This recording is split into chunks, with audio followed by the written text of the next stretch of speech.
আজিও এলাকি হৈ আছে নেকি নটসূৰ্য ফণী শৰ্মা নটসূৰ্য ফণী শৰ্মাৰ বাসগৃহৰ জৰাজীৰ্ণ ৰূপ চৰকাৰে পাহৰিলে নেকি ফণী শৰ্মাক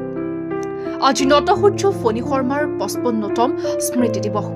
আজিৰ দিনটোত তেখেতক স্মৰণ কৰি আজি অনুষ্ঠিত কৰা হয় এক শ্ৰদ্ধাঞ্জলি অনুষ্ঠান আজিৰ শ্ৰদ্ধাঞ্জলি অনুষ্ঠানত উপস্থিত থাকি নটসূৰ্য ফণী শৰ্মাৰ আপুৰুগীয়া সম্পদসমূহ চৰকাৰে এলাকি কৰি থোৱাত চৰকাৰক তীব্ৰ ভাষাৰে সমালোচনা কৰে উল্লেখনীয় যে আজি এই পবিত্ৰ দিৱসত নটসূৰ্যৰ নামত অসম চৰকাৰে এটি শ্ৰদ্ধাঞ্জলিৰ বিজ্ঞাপন প্ৰকাশ নকৰাত ক্ষোভ প্ৰকাশ কৰে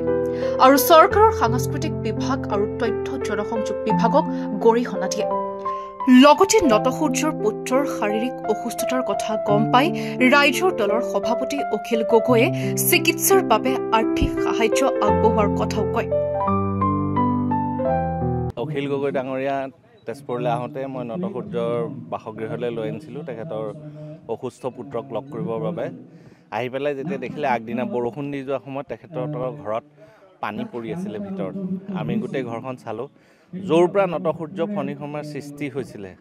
সেই সৃষ্টি হোৱা জাগাখিনি যদি আজি এনেকুৱা জৰাজীৰ্ণ অৱস্থাত থাকে তেখেতে নটসূৰ্যদেৱৰ পৰিয়ালৰ পৰা সম্পূৰ্ণ পাৰ্মিশ্যন লৈছে যিহেতু ময়ো পৰিয়ালৰ সদস্য পাৰ্মিশ্যন লোৱাৰ ক্ষেত্ৰত ময়ো তেখেতৰ লগত কথা বতৰা পাতি আগবঢ়াইছিলোঁ আৰু অখিল গগৈ ডাঙৰীয়াৰ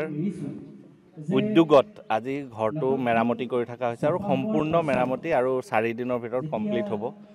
আৰু সেই মেৰামতিৰ পিছত তেখেতৰ যিটো অসুস্থ অৱস্থা সেই অসুস্থতাখিনি ঠিক কৰিবৰ বাবে অখিল গগৈ ডাঙৰীয়াই নিজা উদ্যোগত গুৱাহাটীলৈ লৈ গৈ সম্পূৰ্ণ চিকিৎসা কৰাৰ দায়িত্ব গ্ৰহণ কৰিছে যেতিয়ালৈকে ঠিক নহয় তেতিয়ালৈকে ৰাইজৰ দলৰ আৰু অখিল গগৈ ডাঙৰীয়াৰ উদ্যোগত তেখেতৰ চিকিৎসা হ'ব অৱস্থাৰ কথা একো নকওঁ নটসূৰ্য ফণী শৰ্মা দেৱৰ সৃষ্টিৰাজি আৰু নটসূৰ্য ফণী শৰ্মা দেৱক যিখিনি সন্মান দিব লাগিছিলে ত্ৰিমূৰ্তি বুলি কয় বঁটা বাহন দি আছে কিন্তু আজি জনসংযোগ বিভাগে এটা এডভাৰটাইজমেণ্ট দিবলৈ সময় নাপালে এনেকুৱা ধৰণৰ স্বীকৃতি এনেকুৱা ধৰণৰ কথাৰ কাৰণে আমি মানে ভাবিবলৈ বাধ্য হৈছোঁ যে